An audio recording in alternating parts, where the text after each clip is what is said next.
Hi everyone, welcome to part 2 of our third week lecture in module 3 on West Coast feminism, Suzanne Lacey and the Guerrilla Girls.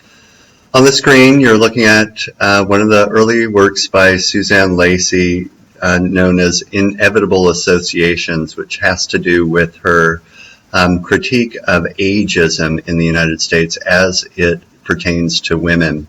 A little bit of background on Suzanne Lacey before we get started, and some clarification on one of the shifts that's occurring right now in feminism.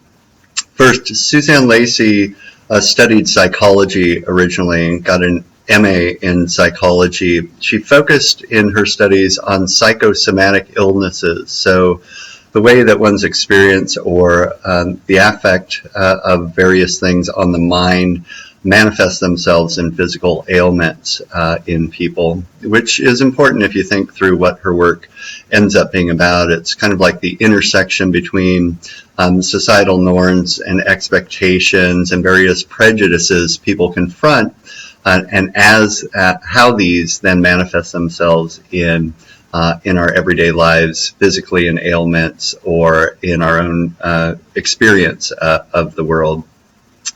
In 1969, she started studying with Judy Chicago and Miriam Shapiro at Fresno in the Feminist Art program. She had just come out of a very vibrant community of artists at UC San Diego, which in a longer class on Suzanne Lacey, such as my art and politics class, we go into in some detail, because in this program at UCSD, some pretty key characters who are interested in performance art, such as Alan Caprow, who is the originator of happenings, were her teachers. And this shows up in her work in what are known as participation performances.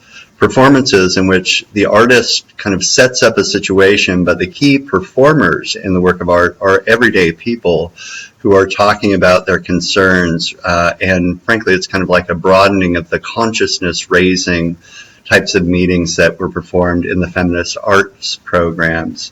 She then moved up to Cal Arts in LA with Chicago in 1970. She was a member of that group. A little bit older artist, she struck out in her own career to work on some of the ways that societal expectations, one's own sense of being a woman, ended up creating situations in which, of course, we as women were undervalued during these time periods. One of the big ones is, of course, when it comes to expectations or characteristics ascribed to what women are in society as pertains to their physical appearance. And this is where the ageism fits into this. It's kind of intersection then of societal expectations or ways that women were esteemed for their attractiveness, for their ability to procreate, for their ability to be the leaders in the domestic sphere, and how these things then don't really have the same value as women age, because a lot of these characteristics then fade or are no longer as useful. So the way this starts off in this story and in Inevitable Associations is that Suzanne Lacey, like many people of her age, were noticing, and we'll see this in a work coming up, The Bag Lady, that in the area of LA, of course, there are a lot of homeless people, and there have been for a long time. We know homelessness is not a problem that only affects LA or the West Coast, but is something found the world around. But it is particularly visible in LA, a little bit warmer climate. People oftentimes who are homeless end up there. And what she noticed is that, at least in her experience, the vast majority of homeless people were women. We'll come back to that in a minute. She's thinking about these things, and in 1976, a very famous hotel in LA was being refurbished, the Biltmore Hotel, and over and again in the newspaper headlines, correlations were made or associations, metaphors put out there relating the Biltmore Hotel's renovation to an old woman, such as, and you'll read about this, there's life in the old lady yet, or let's put a new face on the old woman being the Biltmore Hotel.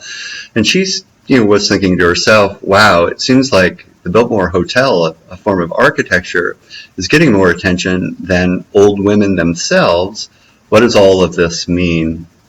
So, in Inevitable Associations, which I'm just going over briefly here, Suzanne Lacey tried to make visible the plight of older women and start raising questions about why older women are neglected in society in the United States.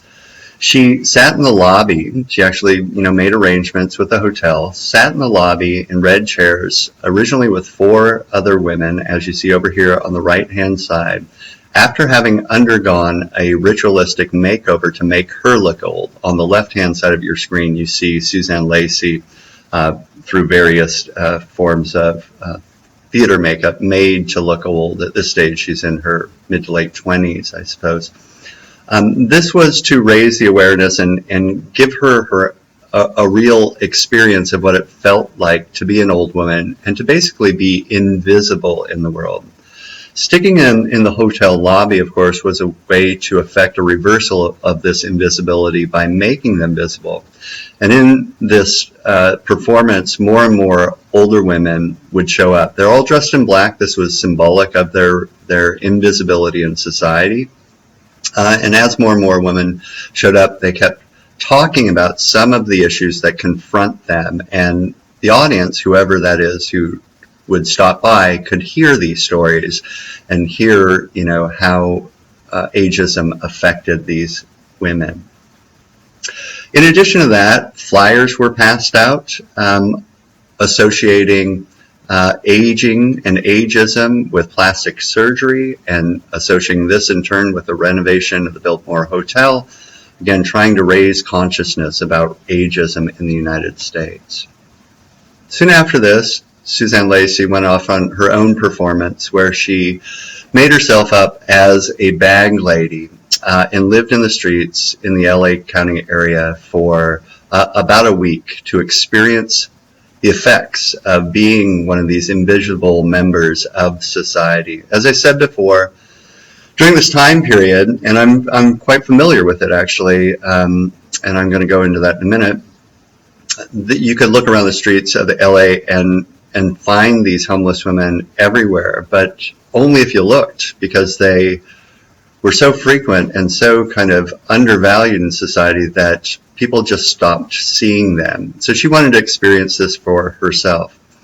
Little kind of anecdote, when I was a kid, and I would have been about 10 years old at the time that she's producing this, my grandmother, my mother's mother, lived in Santa Monica. It's one of the kind of great joys of my childhood. She had this rent-controlled place right on the beach in Santa Monica, and so we'd go down and spend a couple of weeks just hanging out near the pier and on the beach and experiencing that. And I remember how many of these homeless people were around there and how many of them were women, and asking my mother what this was all about and getting one of those quick, this is a really tricky question answers from a parent. The reason that this is so interesting to me then is that my grandma eventually, and we didn't know it at the time, Grandma Barbie, looked a little bit like one of these characters. As a matter of fact, it was only in later years that we found out that she was suffering from forms of dementia caused by excessive drinking. We didn't know any of this at the time. She actually for a couple of years was, though she had a home, a little bit kind of invisible in the world around her, as well as no one was checking in on her. No one was taking care of her. No one was really paying much attention to her, and that seems to be the theme of Suzanne Lacey's work on ageism. Why does that occur then? This private performance of the Bag Lady, where Suzanne Lacey is basically gathering information about what it feels like to be one of these invisible members of society, then led to one of her first huge performances known as Whispers, the Waves, the Wind, which were performed in La Jolla on the beach. And I'm going to go through the details of this. In Whispers the Waves, the Wind, Suzanne Lacey, and most of her work, you should know, is a huge organizing effort. It takes years to come to fruition. Started to explore further the question of ageism. She basically worked with a retirement center or a convalescent center in La Jolla over the course of a year and gathered stories and information from the women who are living there.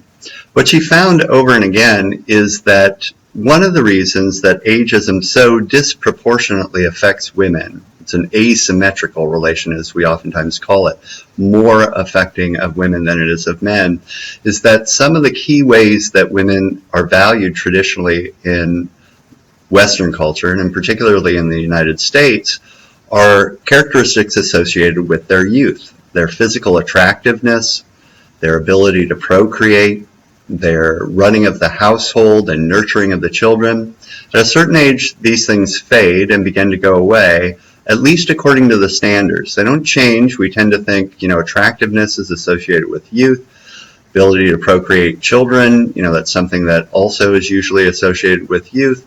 And of course, taking care of the household once the children have left the nest, or let's say once the husband has passed on, divorce, whatever it might be, those things by which society deems women useful are also going away at the same time. And we tend to then not find anything of importance in these women, not check into their lives, not see how they're doing, not delve into the ways that after this certain age, women still could be very useful to society, very much worthy of our attention and so forth.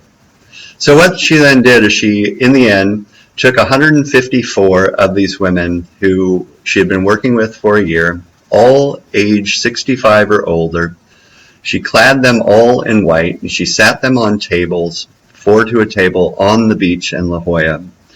This setting now, and remember the setting of Woman House is important, the setting of a lot of these works are fundamental to the types of associations that the artist wants to draw, was very important here as well. The beach, as we saw in Ana Mendieta's work, is oftentimes associated with the ocean and procreation. So it drew attention to that idea of procreation and life and women's bodies, correlating with the cycles of nature.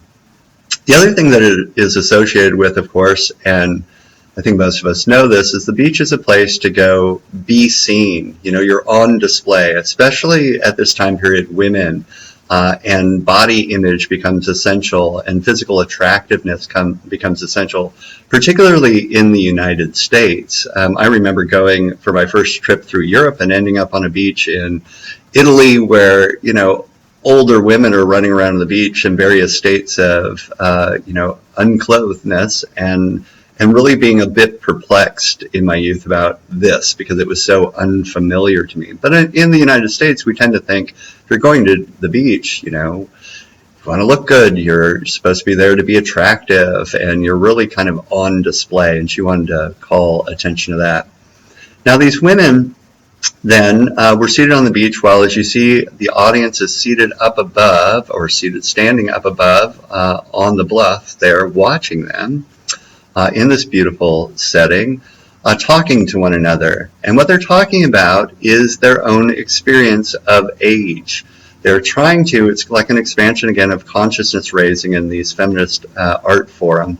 They're talking about, the issues that confront them, their own experiences of being, living in an aging shell of a body. This, again, for those of you who are of a certain age, none of this will make a lot of sense. And those of you who, once you get past the age of 35 or so, start recognizing that your kind of inner psyche still believes you're kind of an earlier age while your body keeps getting older and older, you'll know exactly what this is about. In any case, the topics under discussion range from the mundane, like what type of hand cream works best to get rid of age spots, and should we care about age spots, to, where do you get the cheapest prescription medicines, to things that I don't think, initially you would think older women would be talking about, including, I thought, very kind of was very funny was that a lot of these women are talking about what sex is like, in your older age, and frankly, who the most viable man in the convalescent center is if you want a quick date or what have you. What it feels like to no longer be pretty, and how do you come to terms with that, and so forth. As they're talking this, because the technology wasn't great at this time period, tape recordings of earlier conversations were being relayed to the audience members who are on the bluff. But after a particular amount of time, all of the members up on the bluff were invited to come down and sit with the women at these tables and hear their stories. And the whole thing was intensely documented so as to be a form of kind of social research available in archives, as all Suzanne Lacey's work is after this work was performed.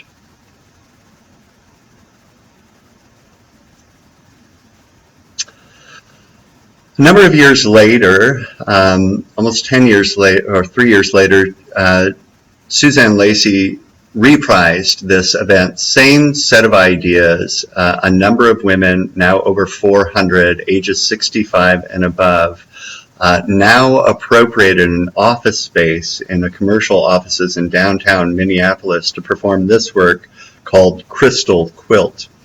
It was performed on Mother's Day, so a day devoted to mothers. But remember, motherhood is something that is really a product of, or something that is most performed during a particular time period of a woman's life. And then after that, maybe mothers aren't paid as much attention here. So they take over a space now, and the space is important, that is typically devoted to men, the public sphere of office work and big offices and corporations and so forth. They make themselves visible.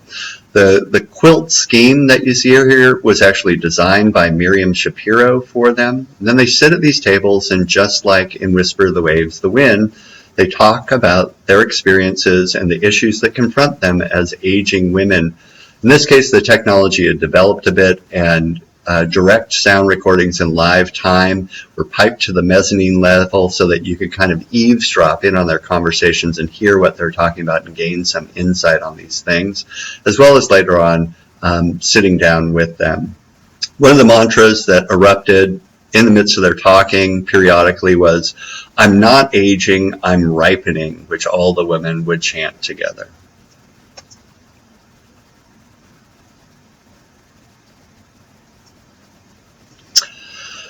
One of Suzanne Lacey's most well-known works in the field of art, and frankly it was covered by all of the media outlets on the West Coast and even New York at the time. It even had a write-up, I think, in Life magazine, was this work called 3 Weeks in May, in which Suzanne Lacey addressed another problem that asymmetrically affects women: sexual assault and rape. Again, we've seen a little one-off on this with Ana Mendieta's work, and I'll invite you to think about the different ways that both artists deal with the issue of rape in our culture, which is, I have to say, unfortunately not something that has gone away by any standards that would be meaningful today. The numbers are still staggering in the number of times women are sexually assaulted or raped. The infrequency of the reporting, the impossibilities, it seems, to get people convicted of this crime unless there's a straight out smoking gun type of situation, and all the forms that, frankly, sexual assault and rape take today. There's certainly something that I don't think, and I don't think I'm alone, that our society does not take nearly seriously enough. So in order to raise the visibility of the frequency and problems associated with rape, as well as to create fora in which one could discuss further the experience of rape and how to come to terms with being sexually assaulted and to avoid it, and just places to seek out self-help centers and women's shelters and so forth, this work was performed. What you're looking at, it took place, of course, as the title suggests, over 3 weeks. What you're looking at is what she termed the Central Command Center. The main venue for the activities was in the City Mall in LA, in the basement, where there are a number of kind of eateries where many government officials would go to get their lunch. So it's associated with government in a way, and that's important in this work. It's going to have an effect on government leaders and draw them into this performance work. What you're looking at even more specifically here on the screen are two maps, and there are a number of maps set up in this Central Command Center of the greater Orange County area, where every time a rape was reported in bold letters, the word rape was stamped on the map. So she's going to police stations and getting the records of how many rapes were reported on a given day and stamping those in bold letters on the map. And then because 2 or 3, it's presumed that only 1 out of every 4 or 3 rapes is actually reported in a little bit lighter letters. The stamping of rape was placed on this as well. So you see probably 2 different levels of the intensity of the rape stamp being placed on here. In addition to that, and this is probably better at showing that, the very faded out rape to reference the rapes that aren't reported, the very bold rapes to reference the rapes that were reported. In addition to this, to make sure that it wasn't all just about victimology, another map was in this area that showed all of the places that women could go to seek support if they had been sexually assaulted or raped. In addition to this, to make visible to the larger world the persistence and frequency of rape in our culture, emissaries who were, and by the way, Suzanne Lacey's work gets identified with her, but there are so many people that contribute to Suzanne Lacey's work, so many artists and activists and just members of society that work with her to get these huge performances done. That it's worth kind of mentioning that. Emissaries from this group then, to make this more visible to the wider public, were sent out every time a rape was reported and wrote in red chalk on the sidewalk or in the public realm somewhere, and not right next to where it occurred if it was going to out someone who was raped. So in the proximity of where a rape had occurred, they would write in red chalk the basic statistics. So 2 women were raped near here on these days. And then draw a chalk outline of a body, to reference that kind of crime scene and place flowers on that. Again, to increase the visibility of something that was under-acknowledged, that, you might walk right by a site during the day and not realize that just the night before someone had been raped in this area.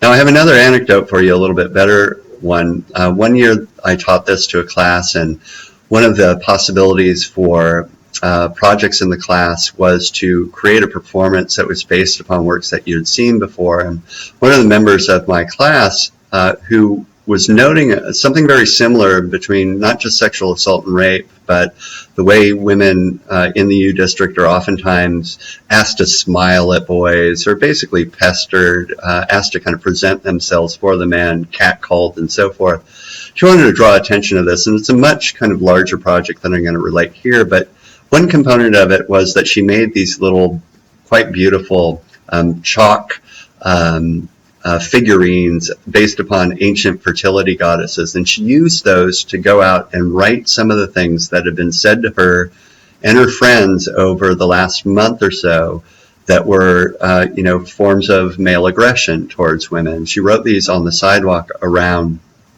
the U District and put the body outlines there, and then later on those chalk figurines of these women were actually displayed, and they're all kind of beaten up and abraded and so forth. The problem with this was, unfortunately, it occurred right after that crazed man in, I believe it was Santa Barbara, went on a shooting spree because a woman wouldn't date him or something like that, and all of Greek Row is on high alert, and many of the sororities didn't know what the hell this was and thought it was quite threatening based upon the language. And I ended up getting a call, believe it or not, from a police officer, a detective, asking me what the hell these things were all about and explaining this to him. at that point, it was horrible, right? Oh my God, this thing totally backfired. But later on, I don't think it was just she, but other members of my class actually met with the sororities to talk about what this work was about and to explain, what they were trying to do. And it led to a big discussion about these things within our own kind of venue of a college, which I just should say is unfortunately the most likely place that a woman will be sexually assaulted in her life. And it's underreported, of course. In addition to making rape more visible, many activities occurred in 3 weeks in May that were to take on the various aspects of how to protect yourself against sexual assault and rape, such as what you're looking at here. Daily, oftentimes multiple times a day, free self-defense classes and aversion tactics to getting raped, what you do in this situation, large fora discussing, what rape is and the real statistics associated with rape and who actually rapes people, what this is all about. You see a kind of much more complex attention to rape and all of its manifestations and all of its issues than perhaps you find in a work that didn't try to do this anyway, the work by Anna Mendieta.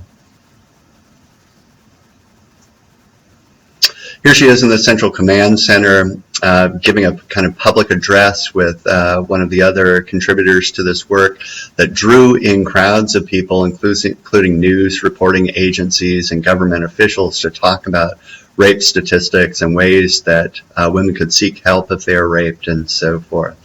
So in a way, we have the expansion of art into the realm of a kind of very visual but also sociological situation, a very political type of situation to confront an issue that asymmetrically affects women. In addition to those types of events, there were a number of private performances in 3 weeks in May. What you're looking at here are 4 of the women who contributed to a work called She Who Would Fly. While Suzanne Lacey was gathering information about rape and sexual assault, she met with many, many, many victims, and she asked them to share with her their stories. After they had shared her stories and given her some more information from a personal perspective, they were invited, although they weren't compelled, to write on a very small space, and that's where we are now. On the walls, she had placed maps of the United States everywhere. They were invited to write their stories on the maps of this space. And by the end of this period of talking with these women, the entire space was filled with personal stories, talking about their experience of rape and so forth. This space then, when it was open to the public, 4 of these women agreed to sit on a ledge that's right above the entry doorway. They had been anointed with red paint as a symbol of their victimization, but also as a kind of powerful, embodying of their vulnerability, of this experience. It wasn't going away. It wasn't something that you could gloss over. It was something that they were going to have to live with, and this was a kind of reminder of that. They were nude. They sat on this space hovering above the audience. Now, the audience was allowed in only 3 to 4 people at a time, so as to not get any kind of safety in numbers, so to speak. You went into this private space surrounded by the writings of women on these maps, on the walls, and then only later maybe realized that these women, which Suzanne Lacey called avenging angels, were actually sitting on a ledge above you, and you had to confront the real effect, the real connection of these stories to real women, and think about this in a new way. In addition, there was a symbol in here. One of the things that Suzanne Lacey consistently heard was that in the process of being raped, in the experience of being raped, and this is common in traumatic situations, part of women's bodies, which is represented here by a lamb carcass, is physically ravaged, while part of the mind seeks asylum, so to speak, elsewhere, tries to kind of block off what is occurring to the body, which is represented by the wings here. As wings also represent the possibility of getting beyond this eventually. Not long after this, after doing all this work on this, the media grabbed a hold of a really big story on sex and murder. The Hillside Strangler, who was, in a very short period of time, had killed 10 women who had been raped and strangled in 77. In a kind of almost impromptu response to this, Suzanne Lacey performed, with a number of others, a work called In Mourning and in Rage. She's getting savvy to the media now, and she knows that a way to really distribute and make visible rape is to really hook the media as well. What she is having a problem with in the reportage that is accompanying the Hillside Strangler is the way that rape is framed by the media sources. I mean, one of the things that happened, and you can see this in news footage of the time, is that to create a sensationalistic story, news reporters were trying to find a commonality between the 10 women who have been raped and murdered during this time period, looking for some kind of, and I'm sorry to put it this way, but they really looked at personal flaws, as they deemed them, of these women. So homelessness, were they all streetwalkers? What was the commonality between these, which put all the emphasis on the idea that, or at least implicitly, that if you weren't someone who was like, a streetwalker or homeless or a runaway or what have you, rape couldn't occur to you, which we know to be an incredible fallacy, right? Rape is something that occurs to everyone in all walks of life, and it's more likely to be the case that the rapist or the sexual assaulter is someone that not some crazed, psychopathic killer, which is what the media seem to have been drawn to here. So in order to correct some of the ways that the media have been reporting this, she basically appropriated the media. She created a spectacle herself in which a motorcade of 22 hearses filled with women followed, this motorcade of police to the steps of City Hall, out of which 9 women emerged dressed in outfits that made them look like giant coffins, their faces not revealed underneath these huge black veils. All members of City Hall have been alerted. All the news agencies have been alerted that a huge event was taking place, and so they all showed up for this event. Everything was taken into account in order to make this performance repeatable through media, which, as we know, can only deal with sound bites, very short types of statements, is all reported through photography and through filmic technologies. And so if you look at this image here in front of you of the women walking up to the streets of City Hall, you notice how nicely framed this is by the camera. All of those considerations have been taken into account. There is a video of this, as there is a video of 3 Weeks in May, a little excerpt of this, on the page for this lecture series, so you can go look at this and see what they're doing.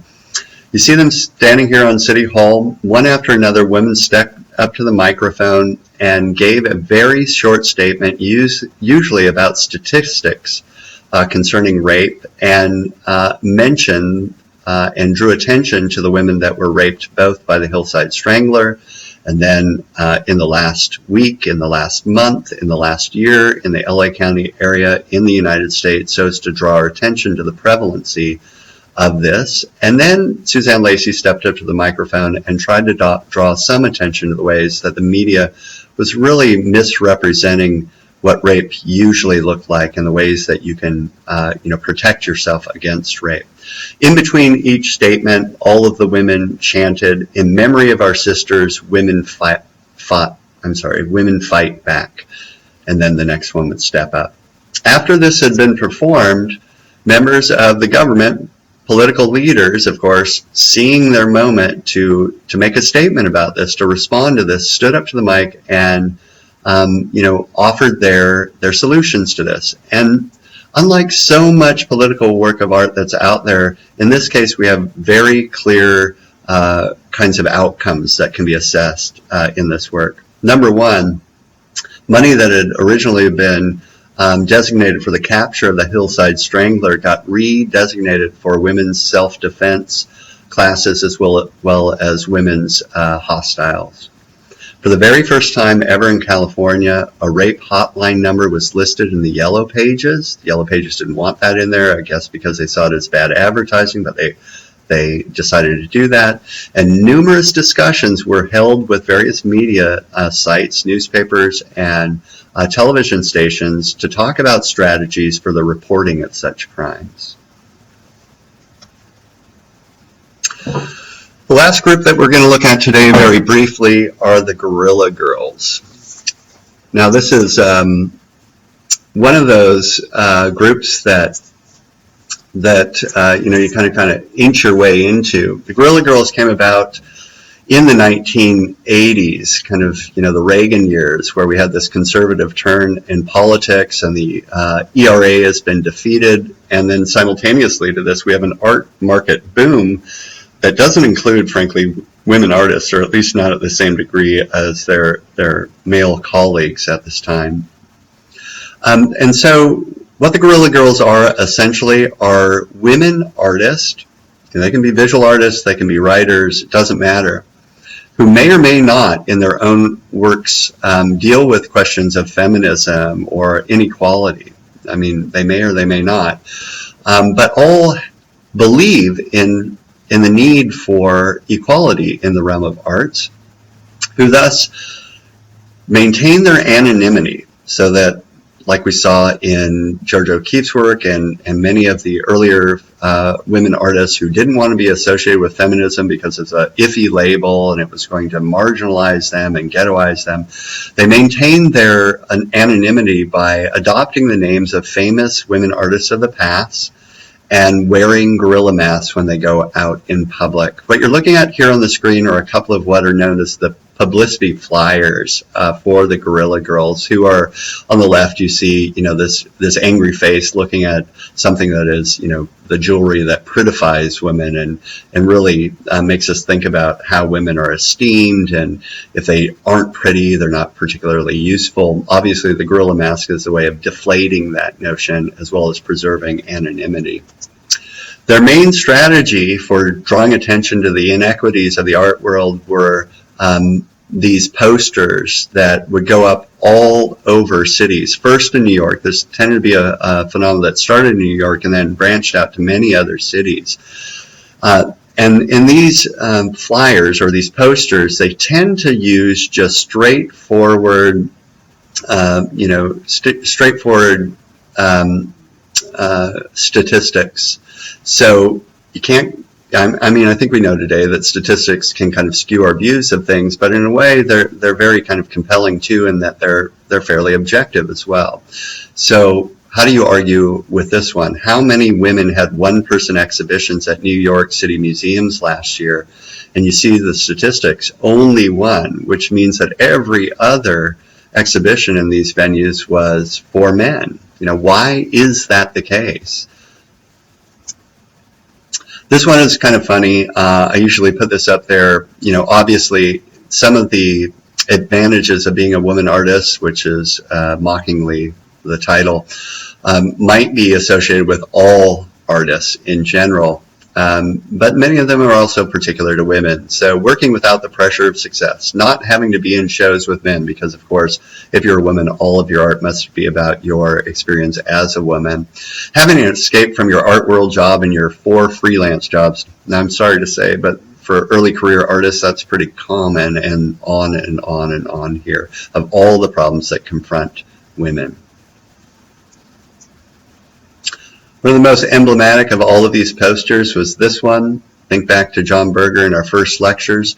Do women have to be naked to get into the Met Museum? Now, for Berger, we'd say nude.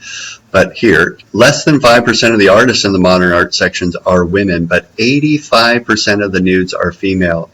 Now, this is even more striking to those of us who know historically that the most exalted nude was always the male nude form, and the female nudes are, frankly, you know, a phenomenon primarily of the 19th century, not exclusively, but primarily of the 19th century, and of course are various forms of, at least in some arguments, the objectification of women. Another one, Again, applicable to so many minority groups. If February is Black History Month and March is Women's History Month, what happens the rest of the year? Discrimination. In addition to that, the Guerrilla Girls had a number of activities that they would do that started off very politically pointed. They actually caused a lot of changes in the art world. And what I mean by this is that in addition to those posters, oftentimes a group of Guerrilla Girls dressed in their masks would show up at art openings that were primarily, of course, an opening for a male artist, and just create a ruckus. They would plaster the space with their posters. They would, usually on the floor, by the way, and they would throw bananas around, and they would just start spouting statistics about the inequality that existed in the realm of art, upsetting what frankly are oftentimes quite boring, but certainly very polite affairs. The art opening is a space, and museums are often like this, in which everyone is kind of polite to one another and no one thinks that there's any politics involved. And so when the Guerrilla Girls would show up, it really created, a lot of consternation in these venues and institutions, and they had to take these things into account. After a while, as you read in the reading, these became, the Guerrilla Girls kind of interventions became more of a known quantity, and oftentimes, for instance, colleges would invite the Guerrilla Girls to show up at their art galleries, and it became more entertainment than anything particularly pointed. Although, of course, it's really a question of perspective. If it raises your consciousness about issues as well as being entertaining, then it's doing something, right? The other thing that they did, and you're looking at this on the screen, is that they produced their own, as you see, bedside companion to the history of Western art, making no claims to be objective, but they're responding to the fact that in Herwit Jansen's first art historical survey called The History of Art, no women artists, not a single one was included. No Artemisia Gentileschi, no Angelica Kaufman, even, those, I use those artists because they're huge names, very known quantities in their own time period that Jansen just didn't include. So what they do in this is, of course, as an addenda, include stories of women artists that point out some of the inequities that are in the art world. So in this case, I don't think you can probably read this, but if you can, great. This is one of the pages devoted to Artemisia Gentileschi. And as many people have pointed out, one of the reasons historically women did not attain the same status as men has to do with their material conditions as well as the societal assumptions about what women were. One of those material conditions was that to become an artist in the Renaissance and Baroque periods all the way up to the time of the development of the Royal Academies, you had to be learning artistry in the workshop of a master artist. And what this then ended up resulting in is that most women artists were the daughters of famous male artists, because the artist's atelier, their studio, was not a particularly safe place for women. Even Artemisia Gentileschi, who was working in her father's studio, was raped. This rape was a huge deal during the time, and it had a huge effect on her art. There's no way to avoid that. When it became public, originally the artist she was raped by another artist who was also a member of her father's studio, who was probably supposed to be tutoring her in perspective when he raped her in the presence of other witnesses that did nothing to stop this. And initially that rape occurred. The father and the rapist actually got together because during this time period, believe it or not, if you were raped, you were damaged goods. You weren't really available to be married to other people. And the easiest solution to this was to marry you, if you can believe it or not, to your rapist. And a bargain was struck between the rapist and the father that he would marry her, and Artemisia Gentileschi went along with it as a very young woman. She was about 17, 18 years old when this occurred, thinking this was the only alternative available to her. They continued to have sexual relations until this rapist eventually reneged on his promise, and the father and Artemisia Gentileschi took him to court. Here we see some of the court transcripts here to draw attention to some of the issues that women historically confronted. And it's not just rape here. Listen to this dialogue. She's in front of the magistrates. They are querying her on what happened. What did he do to you, they say. And this is a loose translation of the actual transcripts. He threw me onto the edge of the bed, lifting my clothes, which he had a great deal of difficulty doing. He placed a hand on my mouth to keep me from screaming, having previously put both knees between my legs with his penis pointed at my vagina. He began to push it inside. It hurt very much. I scratched his face and pulled his hair, and before he penetrated me again, I grasped his penis so tight that I even removed a piece of flesh. After he had done his business, he got off me. When I saw myself free, I took a knife, moved towards Agostino, saying, I'd like to kill you with this knife because you have dishonored me. Notice how she thinks it's a dishonor. To pacify me, he said, give me your hand and I promise to marry you. He added, I warn you that when I take you as my wife, I don't want any foolishness. Now the magistrates respond to this atrocity by asking her a question that's a thinly veiled question about whether she was a virgin. Did you bleed after the rape? And the assumption is, and it was actually a part of the law at this time, that if she weren't a virgin, she must be promiscuous, and then rape couldn't possibly have actually occurred. You could not rape a non-virgin. Her response is, very kind of naively, at the time when the said Agostino violated me, I was having my menstrual period, and therefore I cannot tell your lordship for certain whether I was bleeding because of what Agostino had done, because I don't know much about those things. When I asked him what the blood meant, he said it was because I had a weak constitution. Now, in addition to giving us this information about her life, they make this play in associating her work with kind of working through the trauma of being raped in this thing. And so what you see on the screen here is a famous work by Artemisia Gentileschi of Judith slaying Holofernes. It's a story that takes place in the Bible, where Judith basically is a heroine who cuts off the head of an opposing army's leader, Holofernes, by seducing him in some way, and then returns with the head to her camp. And the next morning, as that other army is poised to wipe out the Israelites, she raises the head, and the army runs away in terror from this action of the Israelites. What they do is they associate the way that she has depicted this, which is quite different. And if you have time, just Google, for instance, Caravaggio's version of Judith slaying Holofernes. It's quite different than a male representation of the same scene. It seems plausible, at least, that Artemisia Gentileschi is drawing down upon her own experience in imagining what it would be like to perform this heroic action, and maybe, at least in the way that the Guerrilla Girls are putting it, work her way through the trauma of the event that occurred to her. Thank you for listening this week.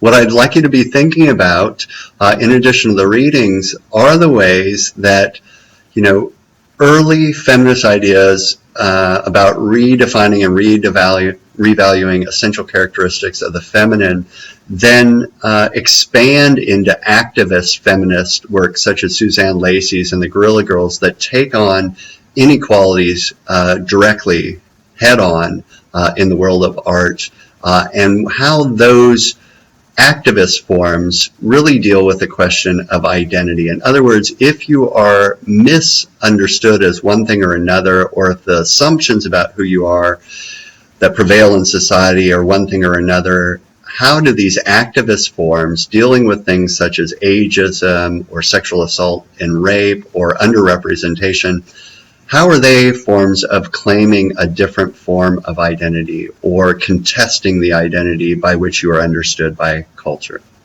Thanks.